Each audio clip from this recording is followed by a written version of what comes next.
মান হাজ্জা লিল্লাহ,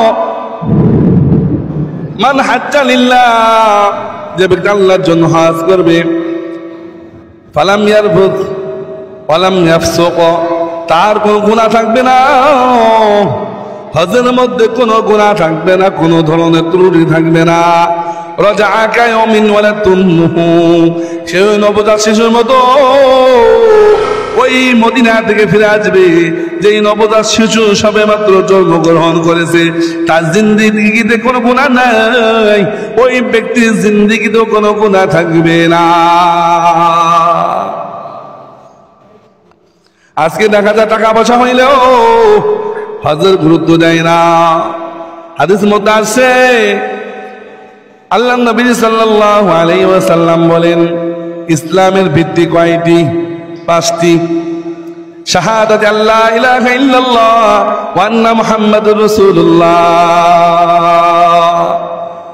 1 নম্বর হলো কালিমা শাহাদাত পাঠ করতে হবে, আল্লাহকে সাক্ষ্য দিতে হবে আল্লাহ তুমি ছাড়া আমাদের কোনো মাবুদ নাই, তুমি ছাড়া আমাদের কোনো ইলাহ নাই। নবী মুহাম্মদুর রাসূলুল্লাহ সাল্লাল্লাহু আলাইহি ওয়াসাল্লাম হলেন আল্লাহ তাআলার বান্দা ও রাসূল। এরপরে 2 নম্বর পর্যায় হলো নামাজ কায়েম করা। 3 নম্বর পর্যায় হলো ওয়াল হজ্জ ওয়া সাওমি রমাদান, হজ আদায় করতে হবে, রোজা মাহে রমজান মাসে রোজা রাখতে হবে, যাকাত আদায় করতে হবে। অনেকে দেখা যায় টাকা পয়সা হলো যাকাত আদায় করে না, সামর্থ্য থাকলেও হজ আদায় করতে চায় না। এই জন্য আল্লাহ পাক রব্বুল আলামিন বলেন, ওয়ালিল্লাহি আলান নাসি হিজ্জুল বাইতি মান ইসতাতা ইলাইহি সাবিলা।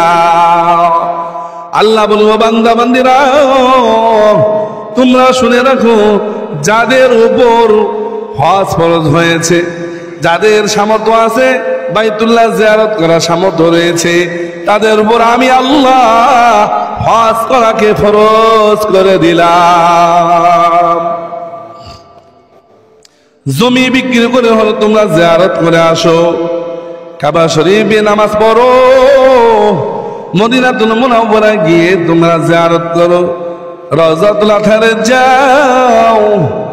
যে বলো ইয়া রাসূলুল্লাহ আমরা তো না জেনে না দেখেও বিশ্বাস করে আল্লাহ তোমার উপর বিশ্বাস করেছি, তোমার নবীর উপর বিশ্বাস করে ঈমান এনেছি, ও নবী আমরা তো আপনাকে সালাম করলাম, হে নবী কিয়ামতের ময়দানে আপনি আমাদের জন্য সুপারিশ করে জান্নাতের ব্যবস্থা করে দিবে। কি বলেন, করবে কিনা আল্লাহ? আল্লাহ নবী কিয়ামতের ময়দানে নবীজির সুপারিশ ছাড়া কেউ জান্নাতে যেতে পারবে না। এই জন্য হাদিস মধ্যে আছে বান্দা নবীজি আলাইহিস সালাতু ওয়াস সালাম বলেন, ইজতানিম খামসান ক্বাবলা খামসিন, 5টি জিনিস আসার আগে 5টি জিনিসকে কদর করতে হবে। কি বলেন, ঠিক না? আল্লাহ নবী সাল্লাল্লাহু আলাইহি ওয়াসাল্লাম বলেন, হে আমার উম্মতরা তোমরা শুনে রাখো, তোমাদের জিন্দেগিতে 5টা জিনিস আসার পূর্বে অপর 5টা জিনিসকে মূল্যায়ন করো, কদর করো। যদি মূল্যায়ন করতে পারো, যদি কদর করতে পারো, দেখবা মরণের কালো জান্নাত, মরণের কালো দেখবা তোমার জান কেমন ভাবে কবজ হবে, তোমার একটু কষ্ট হবে না। কবরে যখন রেখে আসবে আল্লাহ পাক রব্বুল আলামিন তোমার কবরটাকে পুরো জান্নাতের মতো করে দিবে। 1 নম্বর হলো শাবাবাকা ক্বাবলা হারামিক। 1 নম্বর হলো শাবাবাকা ক্বাবলা হারামিক, বার্ধক্য হওয়ার আগে তোমার যৌবন কালকে মূল্যায়ন করতে হবে। এক শ্রেণীর মানুষ আছে হজ ফরজ হইলে বলে যে একটু বয়স হয়নি, বুড়ো হইলে হজ করতে যাব। যৌবনকালের কিসের হজ? যৌবনকালে কিসের হজ করবে যাবো? বুড়ো হইলে সে একটা হজের মর্যাদা আছে। আচ্ছা বলেন, হজটা যৌবনকালে আদায় করলে বেশি লাভবান হবে নাকি বুড়োকালে? বলে সাতটা ছাই করতে হয়, এটা যৌবনকালে সম্ভব, কি বলেন? বুড়োকালে তো আপনি বইলেই যাবেন, আপনি তো হাজেরা সবা চুমু খাওয়া যাবেন। সুদানি যারা আছে কালো কালো বিশাল লম্বা দেহের অধিকারী, আপনাকে আমার থাপ্পড় দিবে, আপনি নিচে পড়ে যাবেন, মানুষের উষ্ঠা খেয়ে আপনি ওইখানে ইন্তেকাল করবে। এর জন্য যৌবনকালে হজ করতে হবে। যাদের সামর্থ্য আছে, যাদের টাকা পয়সা আছে, যৌবনকালে এই হজটা পালন করলে বেশি সওয়াব হবে। যৌবনকালের ইবাদত আল্লাহর কাছে বেশি দামি হয়, কি বলেন ঠিক না? বুড়োকালে ওযু করতে গেলে ভুল হয়ে যায়, নামাজের নিয়ত করলে দেখা যায় সুবহানাল্লাহ সানা বলে নাই, ওনার কাছে মনে হবে যে সূরা ফাতিহা পড়ছি, দেখা যায় সূরা ফাতিহা না পড়ে অন্য একটা সূরা শুরু করে দিয়েছে। বুড়ো হলে ভুল হয়, কি বলেন ঠিক না? এই জন্য যৌবনকালের ইবাদত আল্লাহর কাছে বেশি দামি হয়। এই জন্য হাদিস দ্বারাও বোঝা যায় শাবাবাকা ক্বাবলা হারামিক, শাবাবাকা ক্বাবলা হারামিক, বার্ধক্য হওয়ার আগে বান্দা যৌবনকালের মূল্যায়ন শিখো, যৌবনকালকে কদর করো, ইবাদত করো বান্দা। মুয়াজ্জিন সাহেব আযান দেয়, হাইয়া আলাস সালাহ, আসুন নামাজের দিকে, হাইয়া আলাল ফালাহ, আসো কল্যাণের দিকে। মুয়াজ্জিন সাহেব পাঁচ ওয়াক্ত নামাজে ডাকে, মুয়াজ্জিন সাহেব বাস্তবেই সে পাঁচ বেলা ডাক দিতেছে বান্দাদেরকে, কিন্তু আমরা শুনি কখনো মূল্যায়ন করি না, নামাজে আসি না। অনেকে মনে করে নামাজ এখন না পড়লে কি হবে, আমার ঈমান ঠিক আছে, একটু বয়স হলে নামাজ পড়বো, একটু বয়স হলে রোজা রাখবো। যাদের এই থিওরি আছে তারা মরণের কালেও ঈমান নিয়েও যেতে পারবে না, নামাজও পড়তে পারবে না, রোজাও রাখতে পারবে না, আগামীকালের জন্য শুধু রেখেই দেবে আগামীকাল। এইভাবে দেখতে দেখতে তার হায়াত শেষ হয়ে যাবে। আমাদের অবস্থা এমন হয়েছে যে শুধু আগামীকাল আগামীকাল। এই জন্য উর্দুতে একটা কথা আছে, আজকা কাম কাল পর নাহদাল, আজকা কাম কাল পর নাহদাল, আজকের কাজ যেটা সেটা আগামীকালের জন্য রেখে দিও না।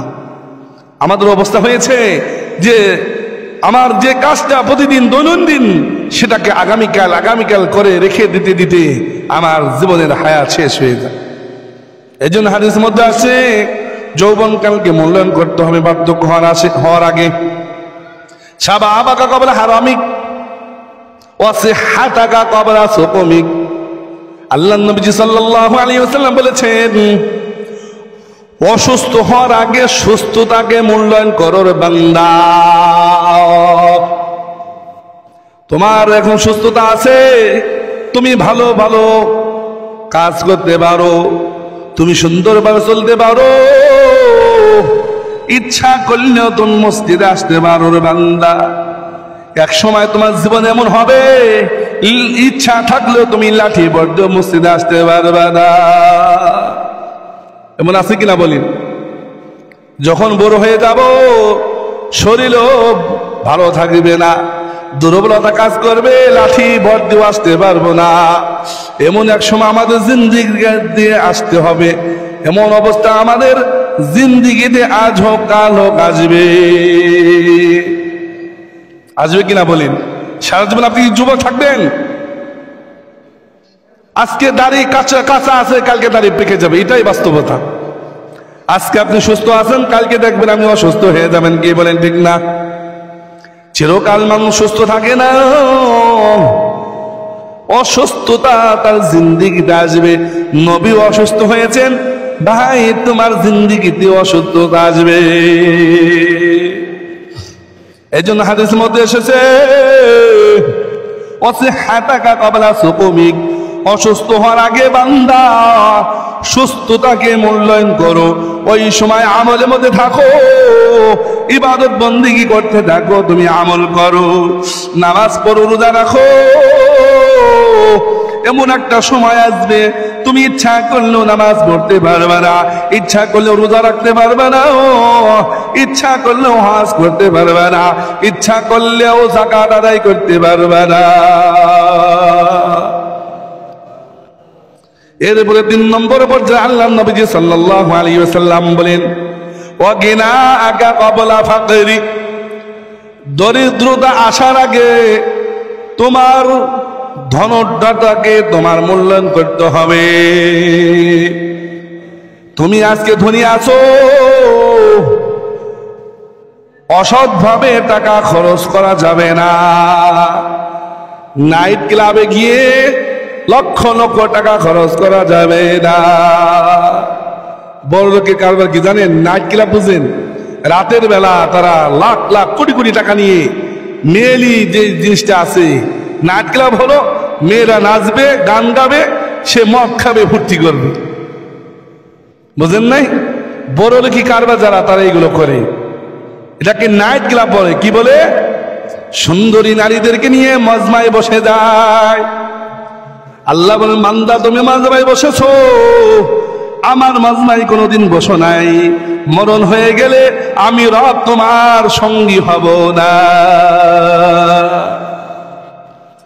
টাকা হইলে তুমি হজ করতে যাও, টাকা হইলে গরিব দুঃখীদেরকে কিছু দান করো, টাকা হইলে যাকাত দাও। নাইট ক্লাবে যার জন্য আল্লাহ তোমাকে ধনী বানাই নাই। তুমি যেদিন গরিব হয়ে যাবা, 1 পয়সাও তোমাকে কেউ দান করবে না। এমন হবে কিনা বলেন? এই জন্য তোমাকে আল্লাহ পাক টাকা পয়সা মালিক বানিয়েছেন। টাকা পয়সাকে সৎ কাজে ব্যবহার করতে হবে, অসৎ কাজে টাকা পয়সা ব্যবহার করা যাবে না। অনেকে দেখবেন বিভিন্ন ভাবে গান বাজনা, তারপরে ঢোল তবলা বাজায়, তারপরে গানের আসর দেয় টাকা পয়সা খরচ করে। অথচ ওয়াজের সময় যদি বলা হয় ভাই তুমি কিছু টাকা দিয়ে শরীক থাকো, যাকে বলে যে ভাই টাকা পয়সা তো নাই, কতদিন ধরে অভাবে আছি, অভাব দেখায়, দিনের ক্ষেত্রে অভাব দেখায়, নাইট ক্লাবের ক্ষেত্রে দেখবেন অভাব অনটন দেখা যায় না। নাইট ক্লাব তো বুঝেন না, রাতের বেলা সুন্দরী নুরমণি রানীদেরকে নিয়ে মজমায় বসে যায়, গান বাজনা চলতে থাকে, সে মদ খায় আর টাকা নিক্ষেপ করে, এটাকে নাইট ক্লাব বলে। এই জন্য যার নাইট ক্লাবে যাবা মনে রাখবা হাসরের ময়দানে নবীজি বলেন আমার সাথে তোমার মুলাকাত হবে না। আল্লাহ বলেন লা ইউকাল্লিমুহুমুল্লাহু ইয়াওমাল কিয়ামা ওয়া লা ইউযাক্কিহিম ওয়া লাহুম আযাবুন আলীম।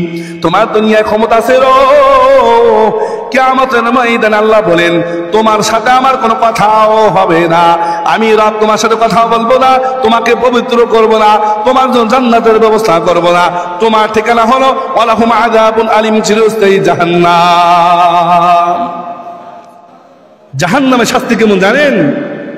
দুনিয়ার আগুন দেখেন না, যখন ধাও ধাও করে জ্বলে যায়, দুনিয়ার আগুন হলো জাহান্নামের আগুনের 70 ভাগের 1 ভাগ তেজ দেওয়া হয়েছে। 70 ভাগের 1 ভাগ তেজ দেওয়া হয়েছে। যে দেখবেন আগুন যদি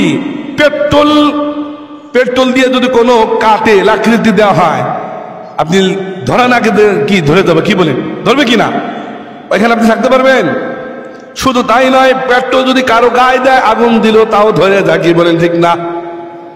এই মসজিদে দিল, মসজিদও ধরে যাবে। এই জন্য কিয়ামতের ময়দানে জাহান্নামের আগুনের 70 গুণ যে তেজ, একটা তেজ দিয়ে দুনিয়ার আগুনকে বাড়ানো হয়েছে, সেই আগুনের মধ্যে আমি হাত দিতে পারি না, পাও দিতে পারি না, কোনো কিছু দিতে পারি না। তাহলে জাহান্নামের আগুনের মধ্যে আমি আপনি কিভাবে থাকবো চিরকাল বলেন? এজন্য আল্লাহ নবী সাল্লাল্লাহু আলাইহি ওয়াসাল্লাম বলেন ও বান্দা মরণের আগেই তোমার জীবনটাকে পরিবর্তন করো।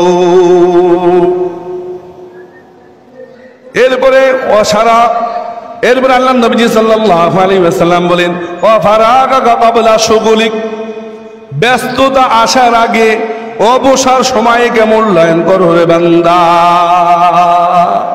তুমি অবসর আসো, এখন তুমি একটু মসজিদে যাও, আজান হয়ে যায়, মসজিদে কোনো মানুষ দেখা যায় না, নামাজের সময় হয়ে যায়, দেখা যায় দোকানপাটে মানুষের অভাব নাই, ঢোল হয়ে যায়, মানুষ খালি দলে দলে দোকানপাটে বাজার ঘাটে দেখবেন বাগানে। এখন দেখা যায় অধিকাংশ মানুষ বাগানে থাকে। বাগানে থাকে কি জানেন? এক শ্রেণীর মানুষ, তারা ইয়াবা সেবন করে আর গাঁজা সেবন করে। গাঁজা হলো সিগারেটের ভিতরে ঢুকাইয়া এরপরে টানে টানে, বলে যে কি যে ফুর্তি দেখা। এই শ্রেণীর মানুষ আছে কিনা বলেন বাংলাদেশে? আছে কিনা? আল্লাহ বলেন, বান্দা তোমাকে বাগানে থাকার জন্য বানাই নেই, দোকানে পাটে থাকার জন্য বানাই নেই, আমি রব তোমাকে বানাইছি আমার কথা মতো চলার জন্য। আল্লাহকে বাগানে গেলে পাওয়া যাবে? দোকান পাটে? আল্লাহকে পাওয়া যাবে একমাত্র জায়গা হলো মসজিদ। কি বলেন, ঠিক না? নিরাপদ জায়গা হলো মসজিদ। কিভাবে বুঝলাম? আল্লাহ পাক রব্বুল আলামিন কোরআনের মধ্যে বলে দিয়েছেন, ওমান দাখালাহু কানা আমিনা, যারা কাবা শরীফে আওতার মধ্যে থাকবে তারা নিরাপদ অবস্থায় থাকবে। এটা কোরআনের আয়াত। শুনছেন কাবা শরীফে হত্যা হয়েছে আজ পর্যন্ত? কোন মানুষ যদি কাবা শরীফে গিয়ে বলে যে আমি যত অপরাধ করেছি আমাকে ক্ষমা করে দাও, তাকে ক্ষমা করে দেওয়া হয়। আল্লাহর আদেশ, ওমান দাখালাহু কানা আমিনা ওয়ালিল্লাহি আলান নাস হিজ্জুল বাইতি মান ইসতাতা ইলাইহি সাবিলা। অবসর সময়কে মূল্যায়ন করতে হবে ব্যস্ততা আসার আগে। এরপর আল্লাহ নবীজি সাল্লাল্লাহু আলাইহি ওয়াসাল্লাম বলেন, ওয়া হায়াতাকা ক্বাবলা মাউতিক, ও বান্দা সর্বশেষ একটা অবস্থা তোমার আসবে জীবনে। এক সময় দাড়ির কাঁচা থাকবে, দাড়িও পেকে যাবে, চামড়া টান টান থাকবে, চামড়াও গোছাই যাবে, চক্ষু ভালো করে দেখবা, চক্ষু দিয়ে একবার যে দেখবো চোখের উপর ছানিয়ে বলে গেছে।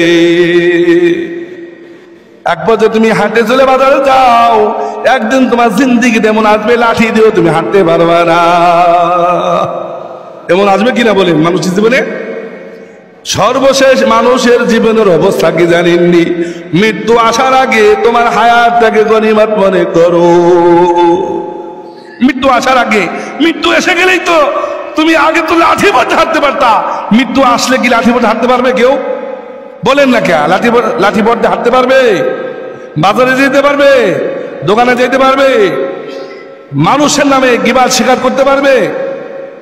সর্বশেষ অবস্থা যদি আমার জীবনে এসে যায়, আপনি তো হাঁটতে তো দূরের কথা, অন্যের কাঁধে ভর করে কবর পর্যন্ত তোমার পৌঁছাইতে হবে। তুমি কবরে যাবা, সেই অবস্থা তোমার তৈরি হবে না, সেই শক্তিটা তোমার জিন্দেগিতে থাকবে না। এই জন্য আল্লাহ পাক রব্বুল আলামিন 22 নম্বর পারা 17 নম্বর পৃষ্ঠা আল্লাহ পাক রব্বুল আলামিন সূরাতুল ফাতিরের মধ্যে বলেন, আওয়ালাম নুআম্মিরকুম মা ইয়াতাযাক্কারু ফীহি মান তাযাক্কারা ওয়া জাআকুমুন নাযীর ফাযুকু ফামা লিয-যালিমিনা মিন নাসীর। আল্লাহ বলেন, ও বান্দা, আমি কি তোমাদেরকে হায়াত দান করেছিলাম না? আমি কি তোমাদেরকে হায়াত দেই নেই?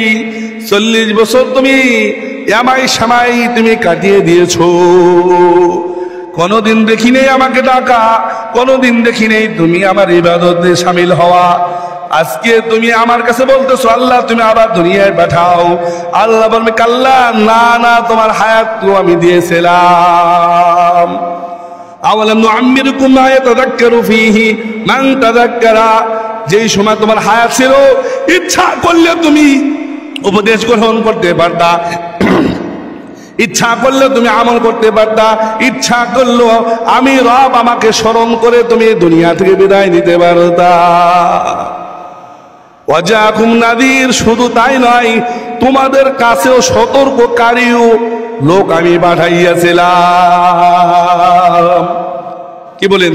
আমাদের সতর্ক করার জন্য নবী রাসূল আসছিল কিনা বলেন? নবী রাসূল নাই। আল্লাহ বলেন সতর্ককারী মৃত্যু পর্যন্ত তোমাদের ছিল উলামায়ে কেরাম।